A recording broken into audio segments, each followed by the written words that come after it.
Well, welcome everyone to World of Wildlife. This is our monthly meeting. We meet every single month with wildlife lovers throughout the world, and we're here to discuss wildlife matters. So we have a few different things that we discuss. We have a different guest speaker every single month. And the way this works is I'll give you a bit of an update as the host. I'll give you an update on what I've been doing for the last month. Then I'll hopefully pass over to Dr. Wong Siew Te, who's my co-host. He's not here just yet, but he should be very shortly. He'll give us an update on what's going on in Borneo with the bears and what's actually happening there, what he's been up to.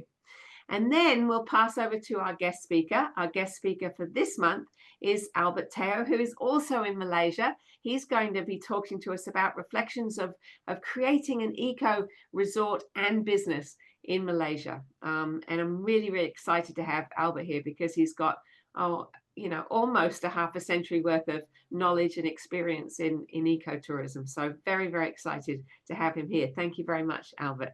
Thank you. So I'd love to tell you a little bit about what I've been doing. Usually I would share slides to do that, but today I'm just gonna talk to you instead. So I write books. I write books that so far have all been about Borneo. They've all been about my friend Dr. Wong Siew Te and his incredible life trying to save the wildlife in Borneo from extinction. He's focused on sun bears because his master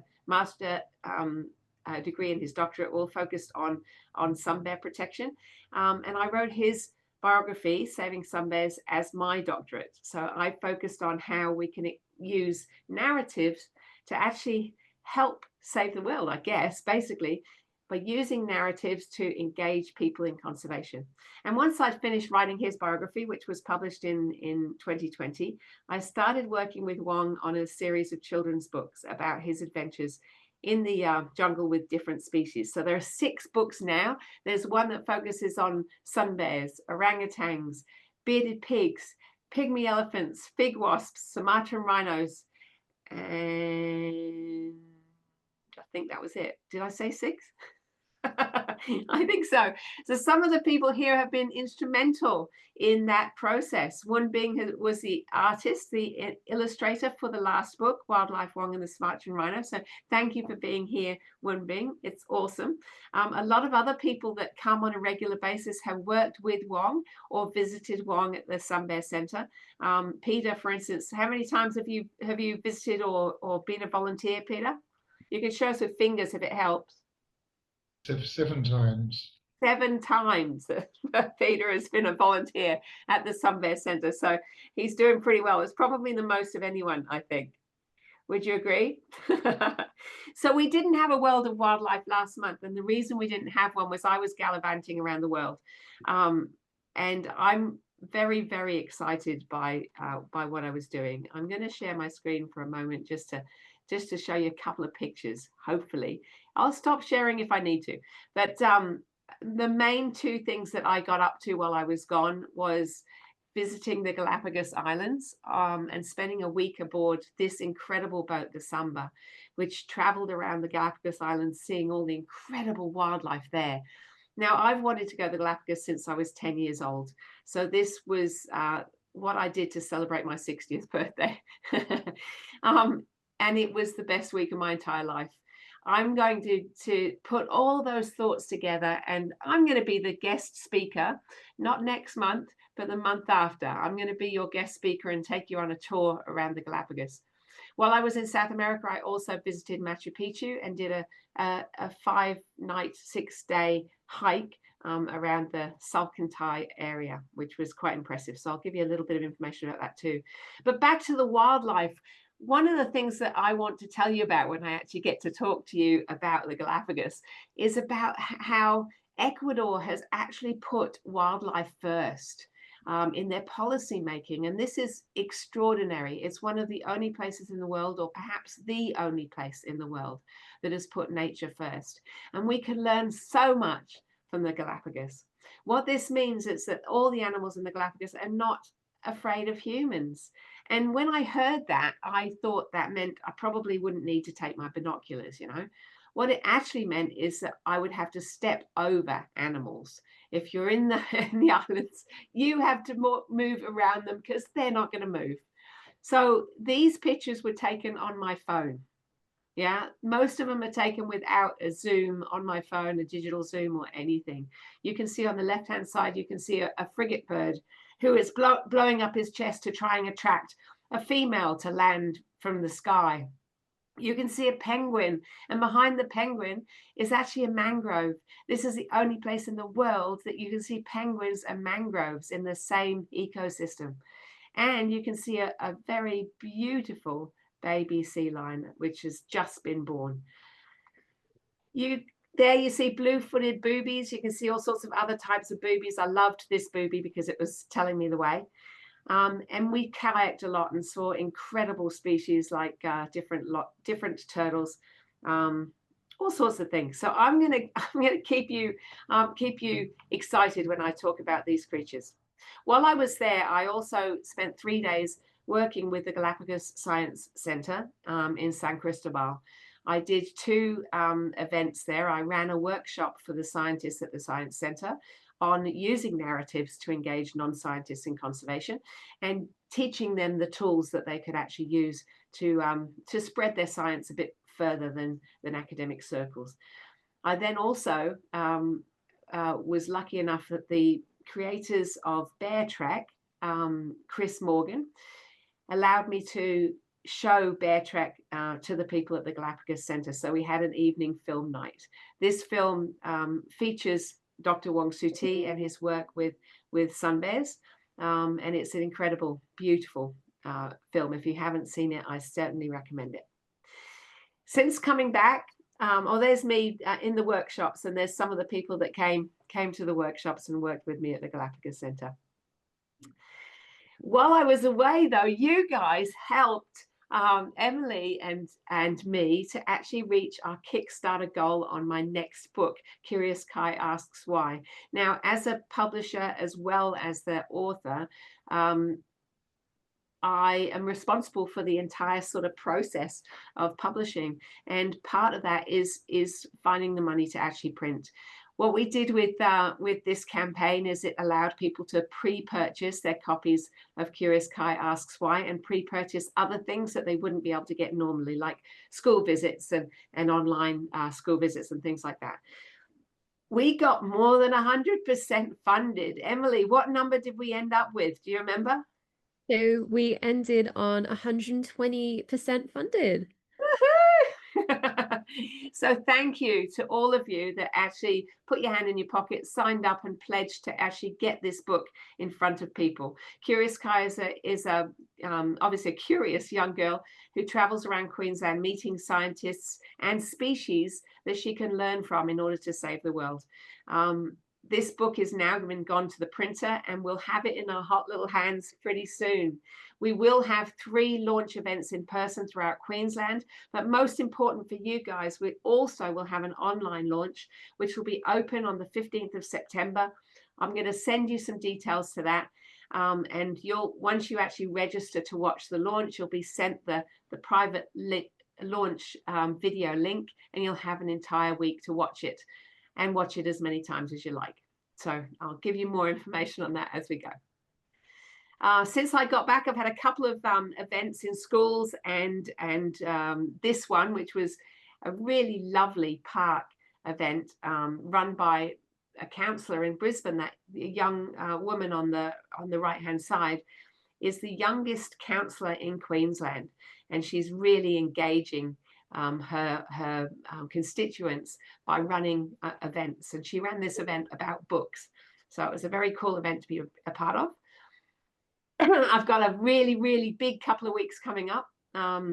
Next week, or starting tomorrow, is National Science Week in Australia. So I'll be in schools 4 out of 5 days this week doing workshops with kids around the wildlife Wong stories and books.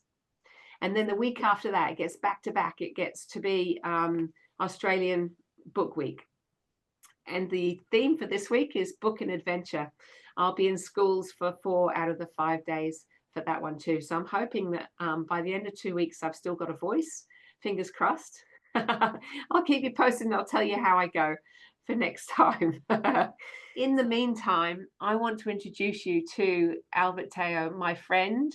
who I've known probably for about a decade now, I think, Albert. Yeah. Yeah, about that. Albert is an original ecotourism operator. He's someone that has actually started ecotourism, and I don't think that's an understatement. He's pretty much started ecotourism in Malaysia, and he's had so many adventures along the way. He's going to share a few of his adventures with us, a few of his learnings with us. And if we have time, he's actually also agreed to share a little bit of his photography because he's an incredible wildlife photographer as well. So thank you Okay. so much, Albert. Shall I proceed? Yes, please do. Okay. Good afternoon, everyone, wherever you are. This is the first time I do a presentation on this slide. I thank my staff in the office in KK, Erica, who put together these slides based on previous presentation. I combined them. The photo in the lodge in the photo is actually the latest photo of the lodge, Sukau Rainforest Lodge, which has been revised, renovated several times. So my focus is a little bit of a lot of things. The tour company, Boneco Tours, which is now 44 years old. The lodge is about 30 over years old now.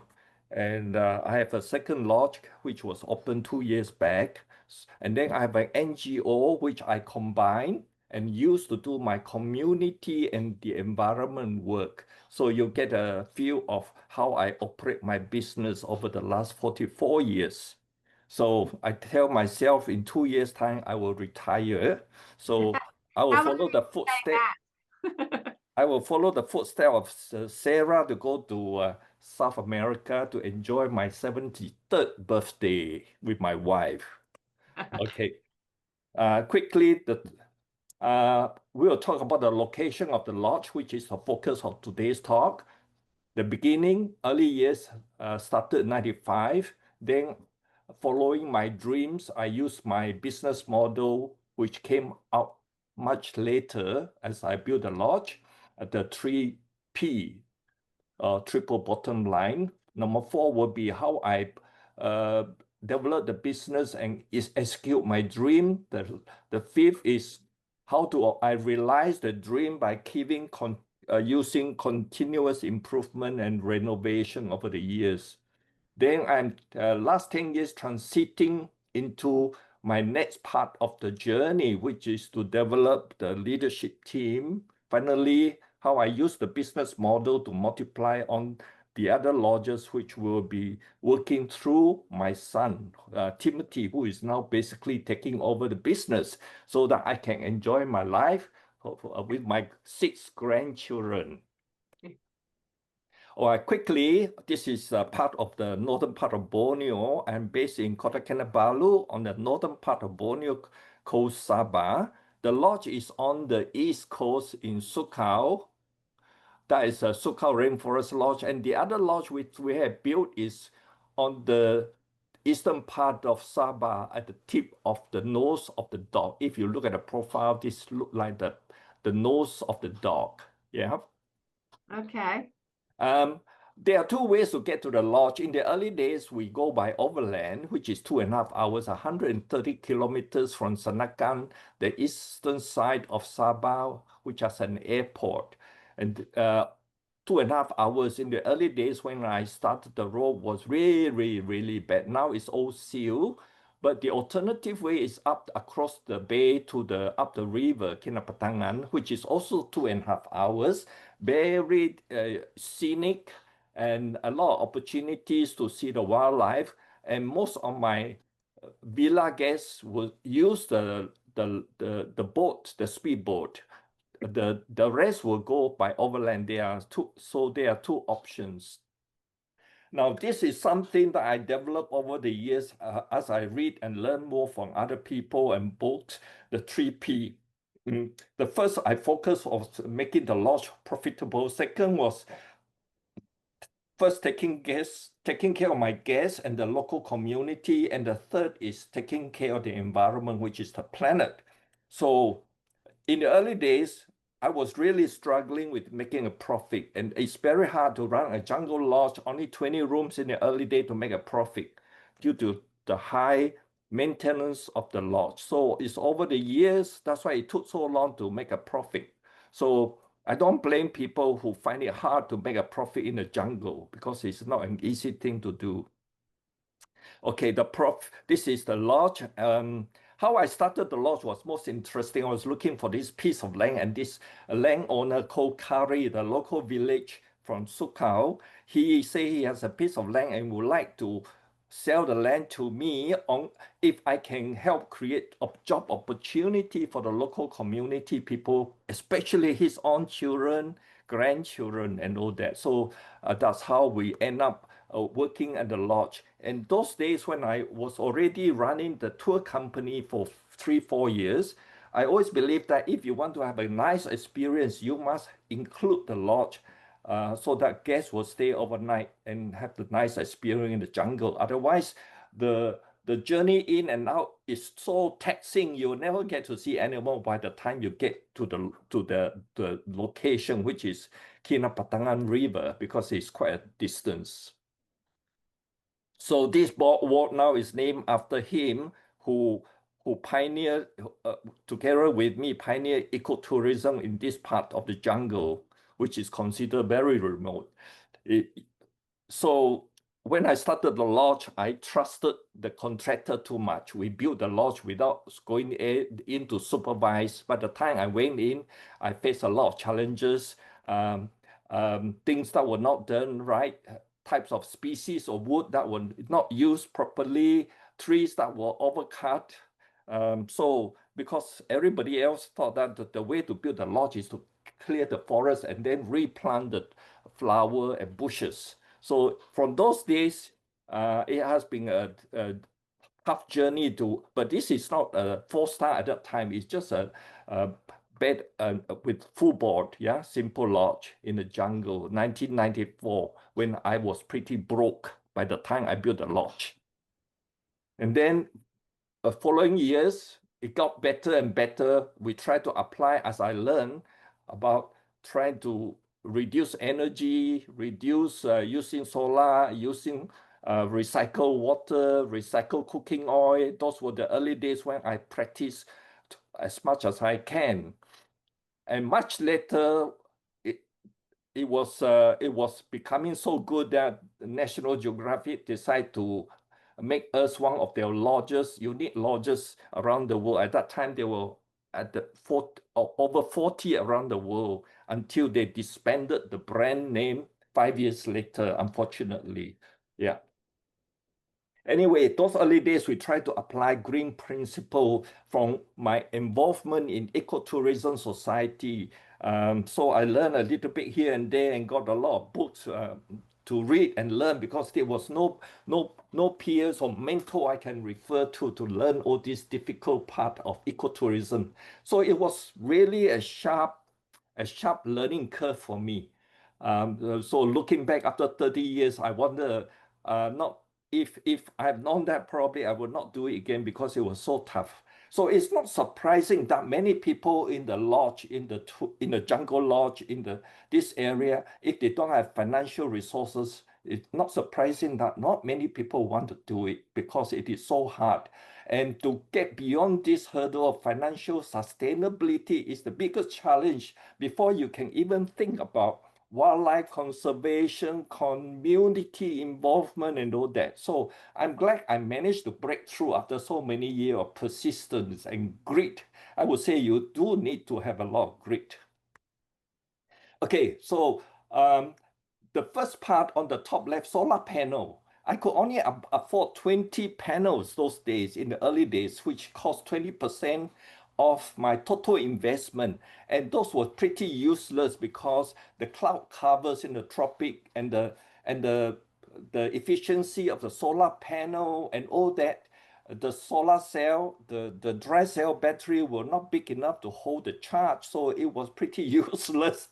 So we only can manage to use it for a couple of hours in the lodge, in the 20 rooms that I built in the first stage.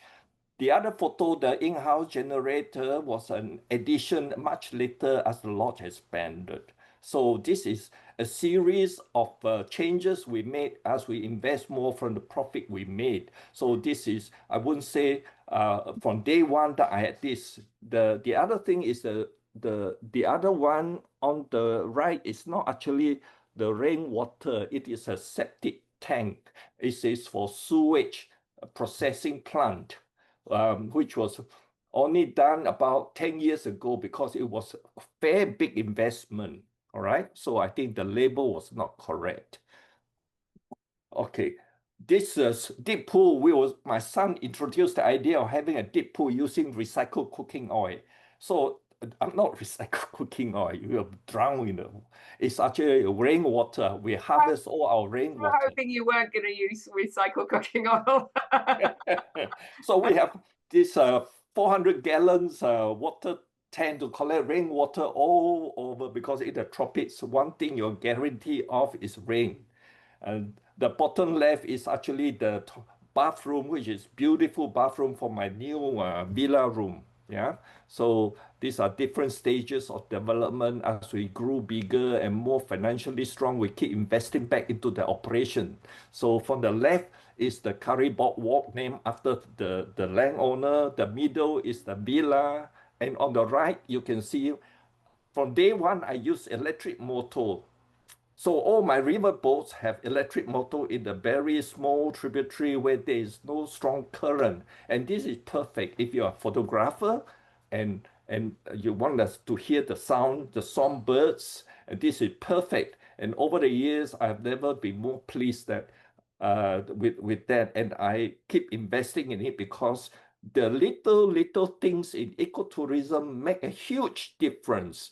And in the end, it helps to build your bottom line. So a lot of people look at big investment and forgot about the small investment. This is the funny thing about ecotourism. We have to look at the small detail as well. Yeah, so it adds up to conservation value, the experiential value, because ecotourism is about experience. Yeah.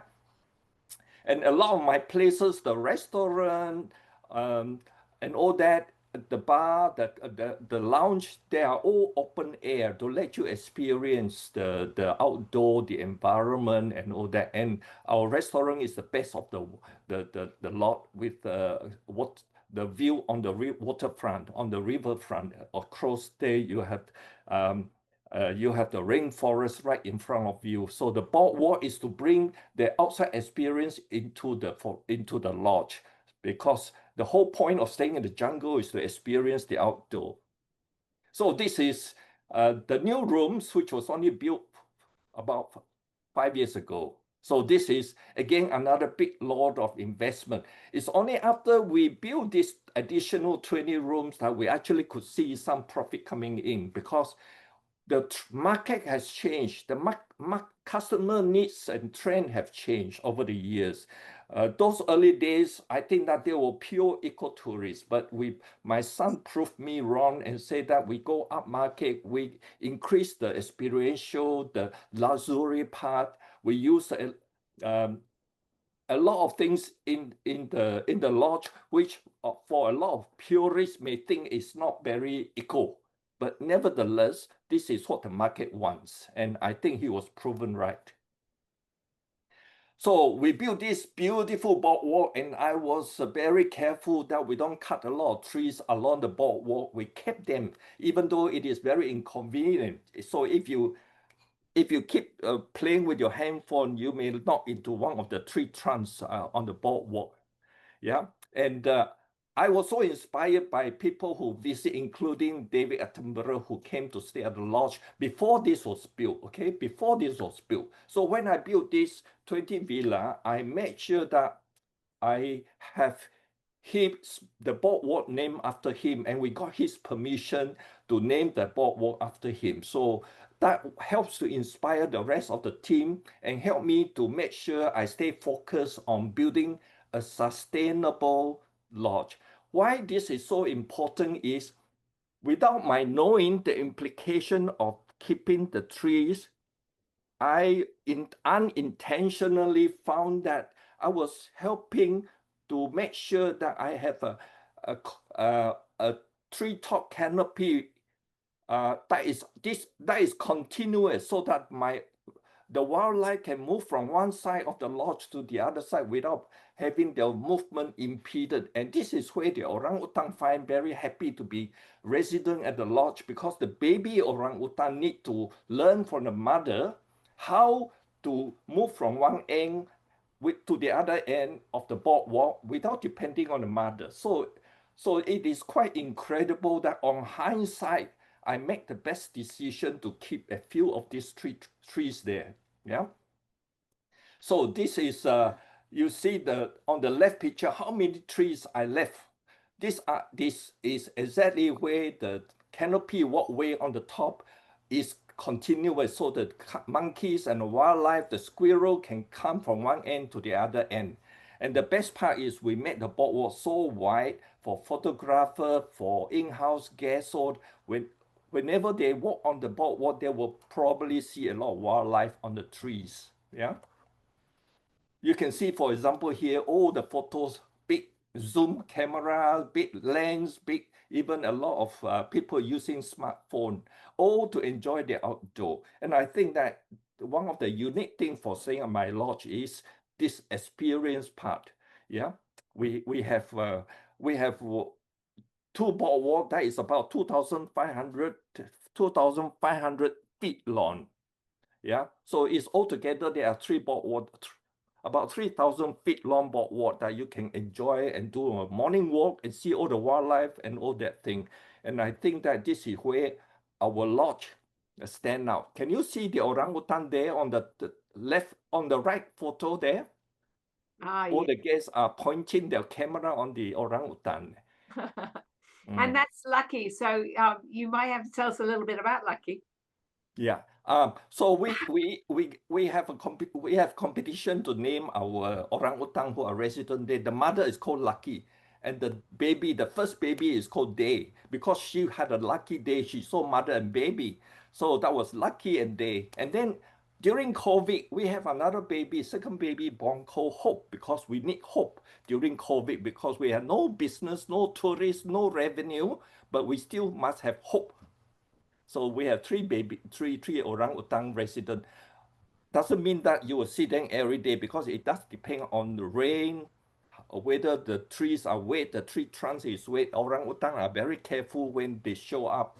It's only after the rain stop and the branches dry that they bring the babies out sometimes. I don't know where they hide during the night though. I never found out. So this is, on the left, this orangutan. It's called Lucky. Lucky has a blind eye on the left. That's how I recognize her.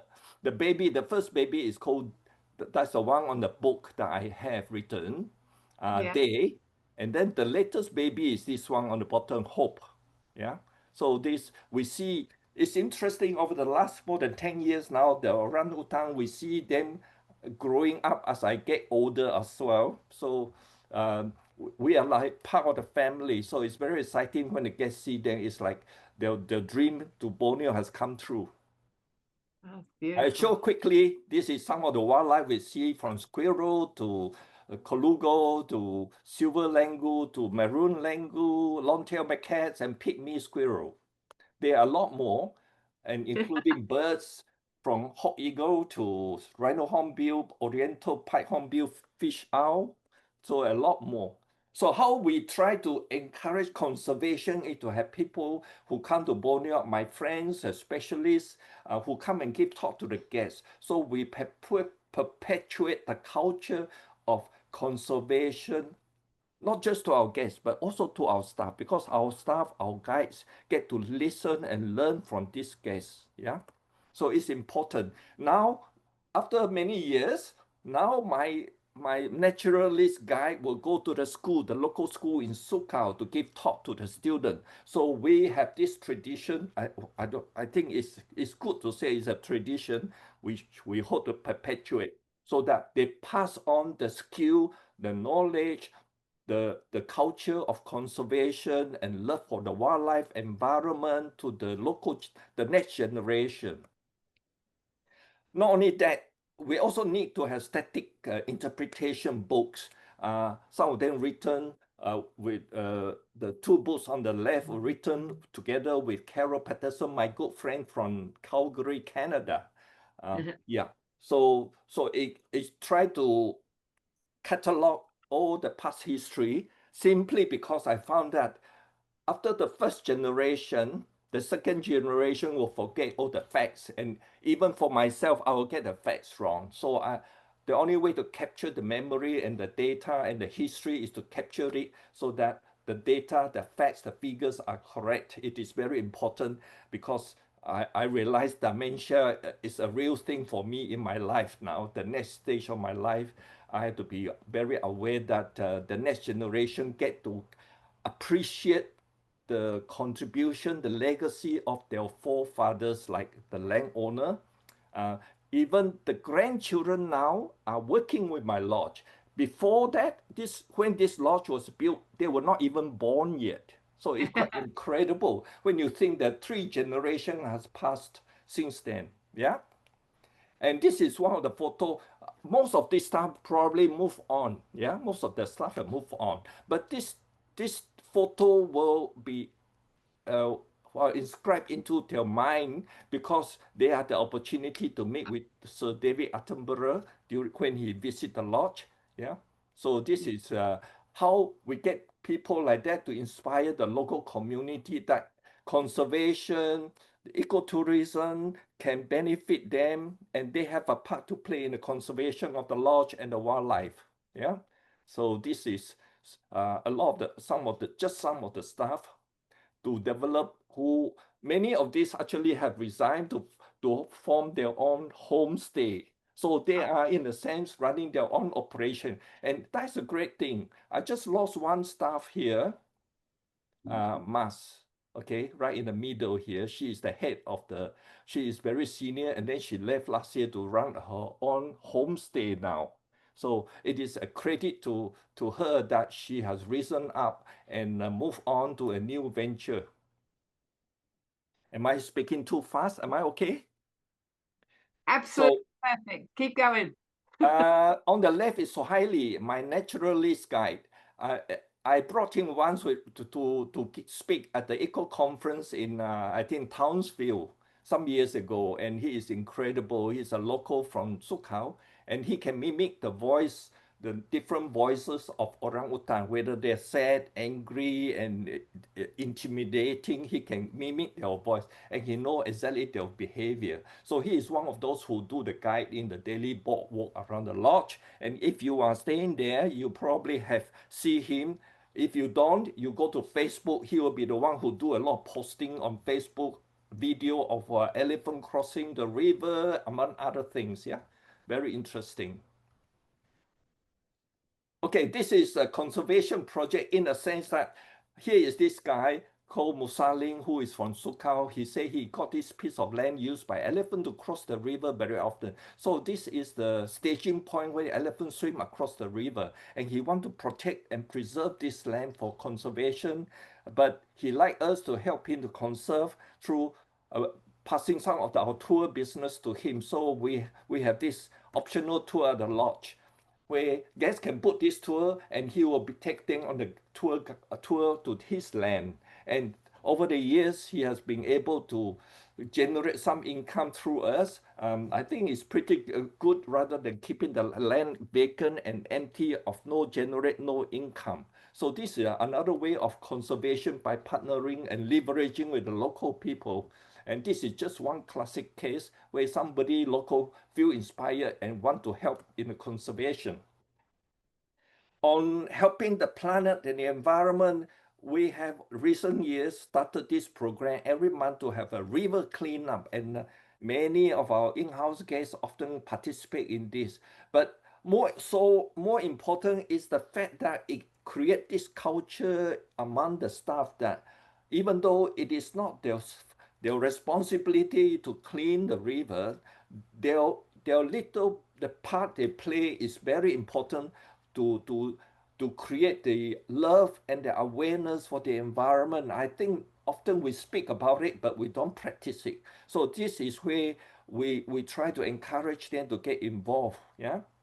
Okay. Now, how I do it is I also have an NGO called Borneo Ecotourism Solution Technology Society. This is my NGO, which I set up because I have over the years done too many projects, use just sort of ad hoc without any strategic plan. So with the NGO, I set up, at least we have a department strictly just for this project.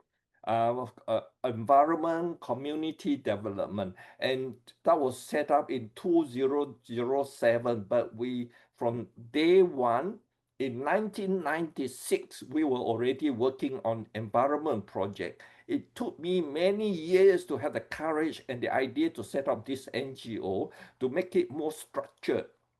Once you structure it, you work out the financial commitment and budget, things fall together, and you become more focused. So this is one thing that set us apart, because there are not many tour companies who set up an NGO within their own corporation to do this.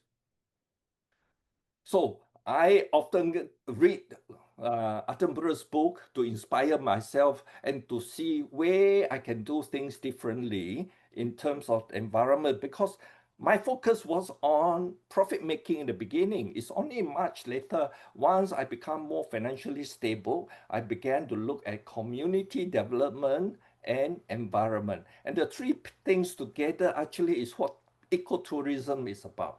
So we have to learn the meaning of what sustainability is all about. So we have to practice it and not just talk about it. And I think the SG17 goals does help a lot. UNDG, Sustainable Tourism Goal. Okay, this is my model. The people, the planet, yeah, are funded all my project on the environment, the people funded through my NGO. My tour company, my lodge contribute funds to all my project. But over the years, many people, tourists, guests also contribute to our project. So, but we cannot rely totally on them, because one thing I find over the years is it is hard to raise funds from outside, and you spend so much time within the organizations writing papers only to get a no answer, and sometimes the objectives don't match that of the funder. So we have to have a system whereby every guest who stay at the lodge, the tour and the lodge will contribute a portion of the guests. We actually charge our guests 20 ringgit, I believe. 20 ringgit is about $6 Australian for every guest who stay at the lodge, so that we have a steady flow of income, so that we can plan and project our project ahead. Yeah. Now, this is one example trying to clear the Oxbow Lake of weeds back in 1996, 1 year after I opened the lodge. There's a lot of students coming from UK, they get to stay free of charge at the lodge, free meal, free board, and do some clearing. But I learned some of the mistakes just don't work, because I don't have the expertise. I just want to try things out. I'm one of those crazy guys who try first and talk later and learn from it. Okay, water tank. We had to get a buy-in from the community. They use river water, which is so polluted, and they use aluminum sulfate to create sediments to clean the water and all that. But aluminum sulfate is cancer-causing and very corrosive on the metal tank. So I decided to buy this high-density plastic tank for them to use. So it was so good that they depend on us too much. So eventually I realized, much to my own shock, that I have actually unintentionally created a toxic charity culture. So by that time, it's too late to stop it, because I finished all the project on the water tank, and I have already moved on to other parts of Sabah. So from Sukau, I use it as my experiment, and when it worked, a lot of people come in with a donation and money, and I were able to implement the same project in other parts of Sabah. So this is quite incredible. Do you see the water tank, the blue water tank there with the sticker, the big sticker there? I think you can see, right? I can see that. Yeah, this is to make sure that they don't sell the water tank after they got the water tank. Okay. And also that we can take photograph to show our sponsor that we have spent the money for this purpose. You see, the water tank has big sticker. ConocoPhillips sponsor a lot of my water tanks, and over many years and many projects all over Sabah until 2016. And then I started doing this kinapatangan, the crazy thing about planting trees, only to be found that the elephant come back and pull all my young seedlings out from the ground every time we do it. So it was quite a shock. We had to fight with the elephant. So the signboard we put out also pulled down. Everything was vandalized. So elephants are just as capable as vandalism as human. Oh, this is the what they call Prince Henrik of Denmark. He was then involved in WWF Denmark. So we initiate this 64-acre land, which is barren of trees. And then this Australian girl from Edith Cowan University came with the Professor Ross and the student to Sabah 1 year and said, oh, she can come back and help me do this project, reforestation. And you know what we use? We use elephant dung and cut grass as fodder, as fertilizer. And Yeah. through her persistence, it worked. So my staff would easily have given out. I don't know if you can see this photo here. The trees are huge now, very big now. What happened?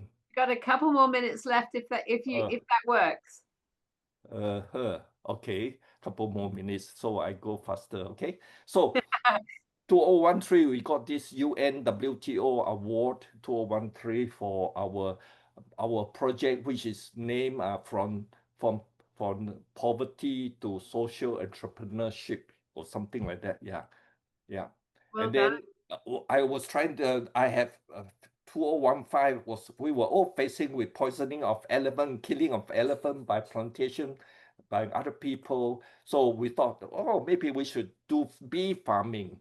In Africa, they use bee farming as a way to deter elephant from entering the palm oil.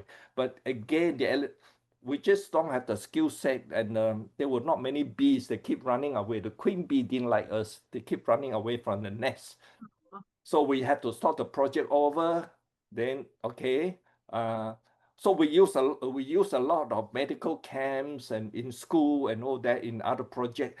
It's all, once you take care of the community, they can then move on to take care of the environment. That was the idea of if they are hungry, they will never take care of the environment. Social goal.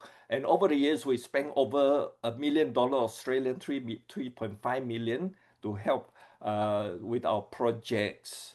And in Sabah, we had this what you call artificial hornbill bird nest. This is where we install at our lodge. But it is very difficult for hornbill to feel safe to use one of the lodge because the size of the hole had to be right, the height of the tree had to be right, and the smell of the material that you use must resemble that of the trees. So this is again, a lot of skill and research that is required in order to make it work. Yeah, but if you don't try, you don't know. So I started with buying land because to plant trees is so much harder than to buy a piece of virgin forest land for conservation. This is what we did here. We bought a piece of land and put up a building to do research on ecotourism. So this is the building that was put up, but due to our lack of expertise and knowledge, we didn't know how to best utilize this piece of land with a building there for research purpose. So we are in the midst of revamping the whole business model for conservation of this place. Wow. So we try to raise fund now, doing the duck race every month so that we can raise fund to pay back the loan that I give out to buy this piece of land. So even though I don't have the money, we don't have the money enough money in the NGO, it's still possible if we come up with the source of fund and use that and use this project like a duck race to raise fund. It may take 10, 20 years, but if you create that opportunity, there is a lot of fun in the process, not just raising fund, but having fun. Okay, so every month we had this fund in the lodge, and this is exciting. So we can do project like sponsoring adoption of some bear, and now we are working the latest last 2 years we're working on conservation rafflesia to help him upgrade his facility. This landowner has a rafflesia site, very exciting. This is one of the project I feel very excited. Recently, we got him to be awarded, given a Rotary Club Vocational Award. So give him more recognition because he single-handedly over 10 years have built out this facility with the skill set that he had. So the logo, we designed it, and we designed the T-shirt and all that thing. Oh, the last part is this lodge. We now use the business model of Sukau and applied it in the Sukau Rainforest Lodge. This is only 14 rooms. We take over an abandoned government lodge in the jungle and refurbish, rebuild, rebrand everything within a matter of 1.5 years. And this is the baby my son has been involved in, and it has come out very well because we found out that there were a lot of natural assets for conservation. So our presence has now helped to keep the poachers away. That's the main thing. It has helped the government. The land is owned by the government. We are just leasing the land. So we're creating a lot of activities there, including some of to see some of this unique wildlife in Utan. Very exciting. So our presence there has helped a lot. Just Wow. some awards that we got. And thank you. That's all. Thank you. Thank you, Sarah. Thank you, everybody. Hope you get something out of this. I think we need to have you back to tell us more another time, Albert. That was just absolutely extraordinary. Thank you so much. I'm sure that we've got questions. Who's got a question for Albert?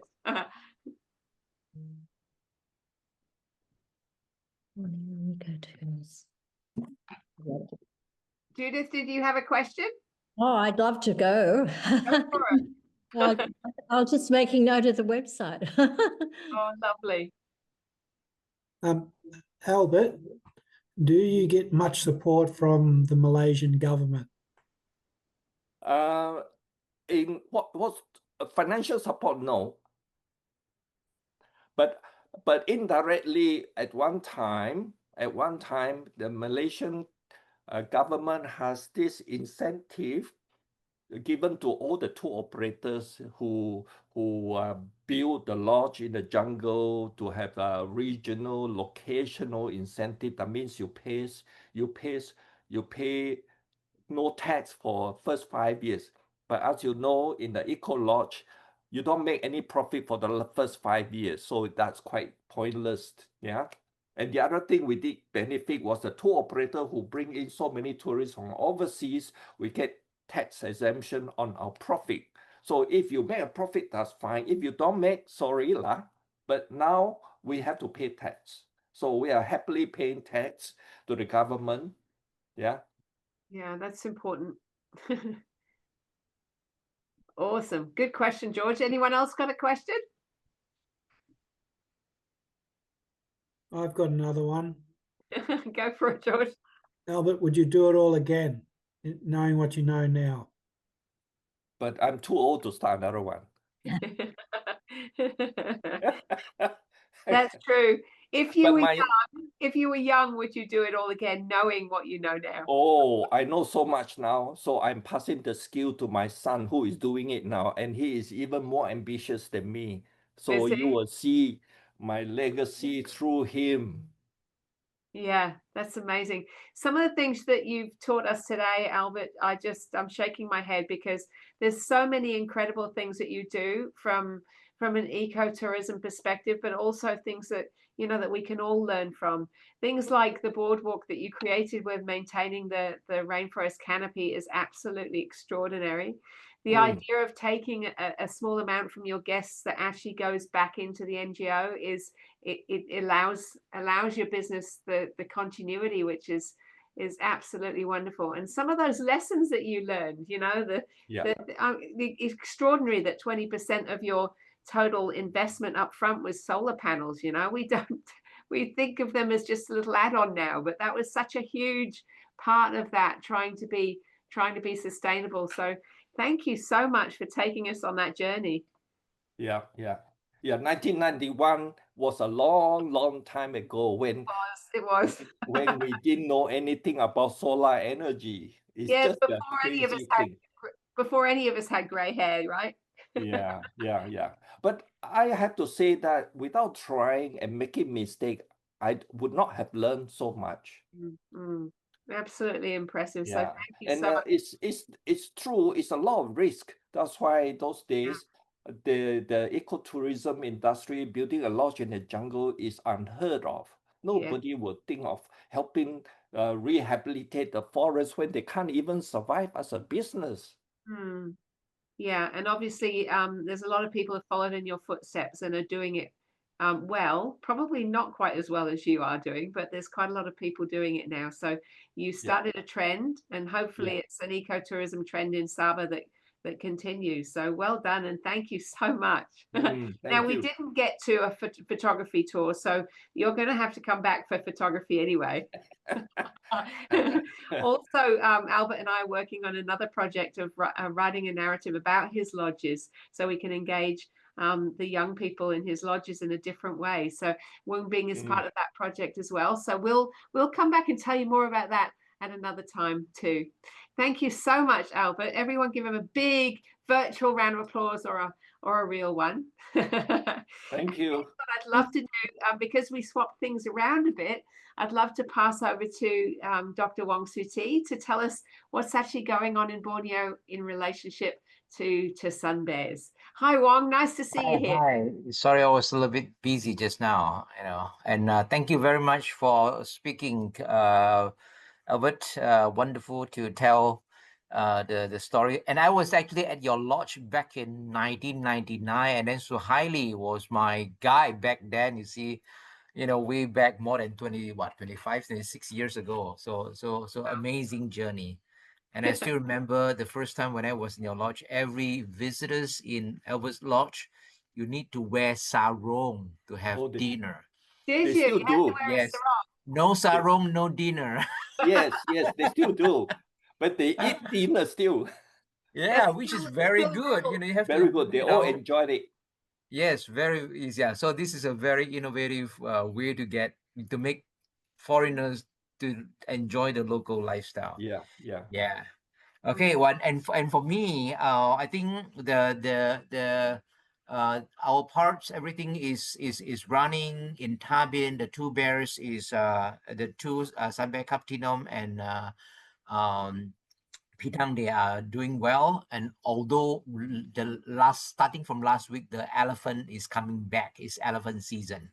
So there is a herd of close to 50 elephants was hanging around that area, and then create some minor damage. So we have been very cautious about the elephant present.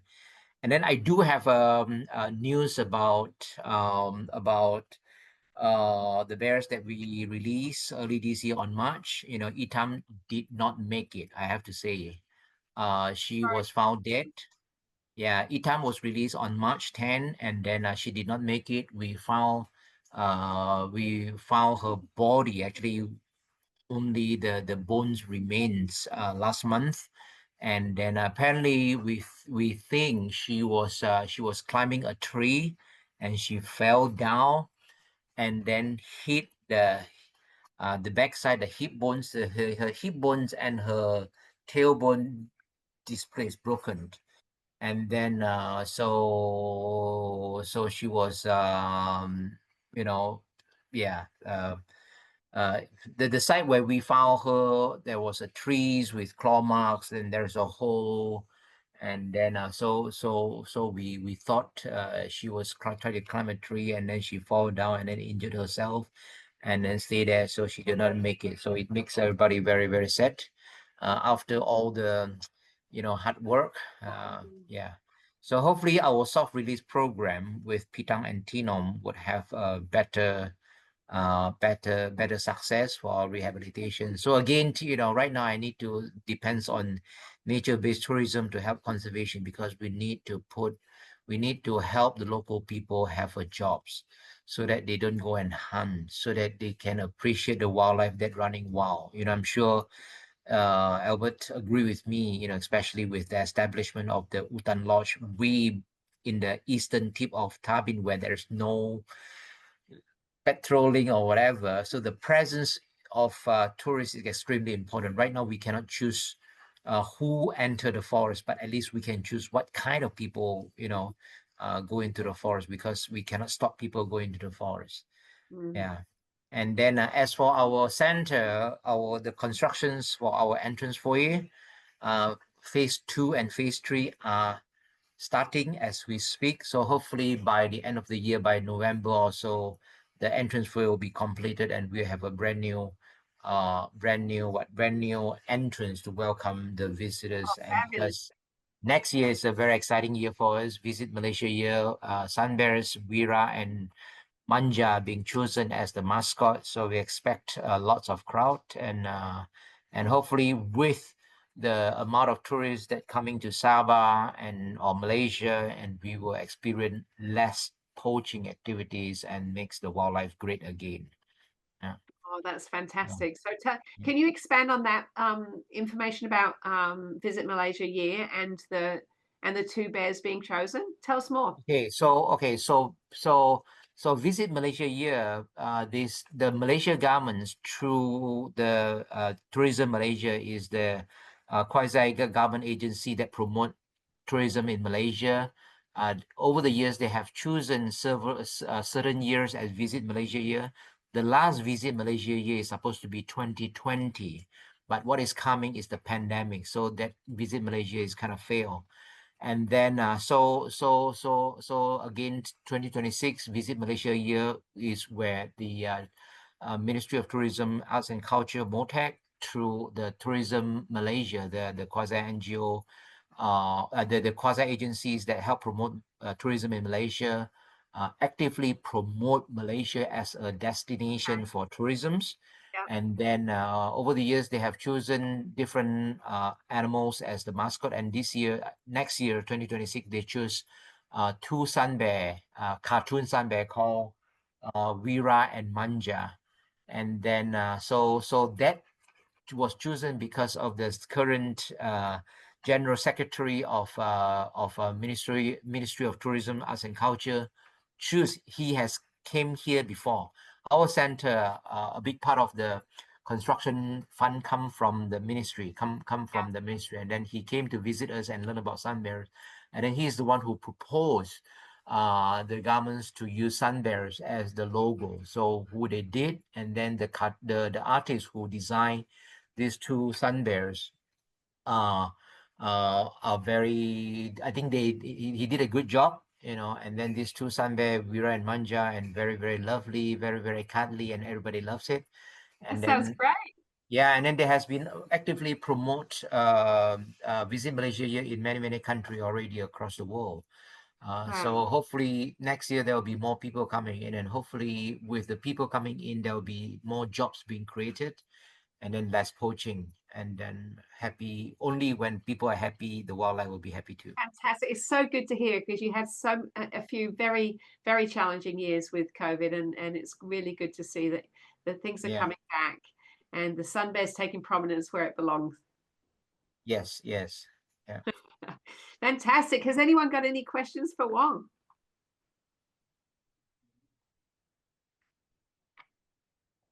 Okay, no. Thank you. Thank you, everybody, for being here. If you're new today, then you're now part of this World of Wildlife family, and we'll let you know when the next one is. We meet on the 10th of every single month. The time changes, but we meet on the 10th. And the time changes so that people from around the world can come at different times. So please come again. Our speaker for next month I can actually announce now, is going to be Matthew Connors, who's an entomologist from far north Queensland, who's actually one of the scientists featured in my new book, Curious Kai Asks Why. And Matthew is a young man who has actually named 2 species already. And he's only in his, you know, he's under 30 and he's named 2 species. So he's not doing too badly. I think you'll love him. He's really exciting. So please mark your diaries for the 10th of next month. And this video will be available on YouTube very shortly. If you'd like to subscribe to the YouTube channel, I would really love it. We need to get our numbers up there. So please subscribe, like and connect in all the ways that you can, so that we can build this community a little bit bigger as we go. Thank you so much for being here, everybody, and hopefully see you next month.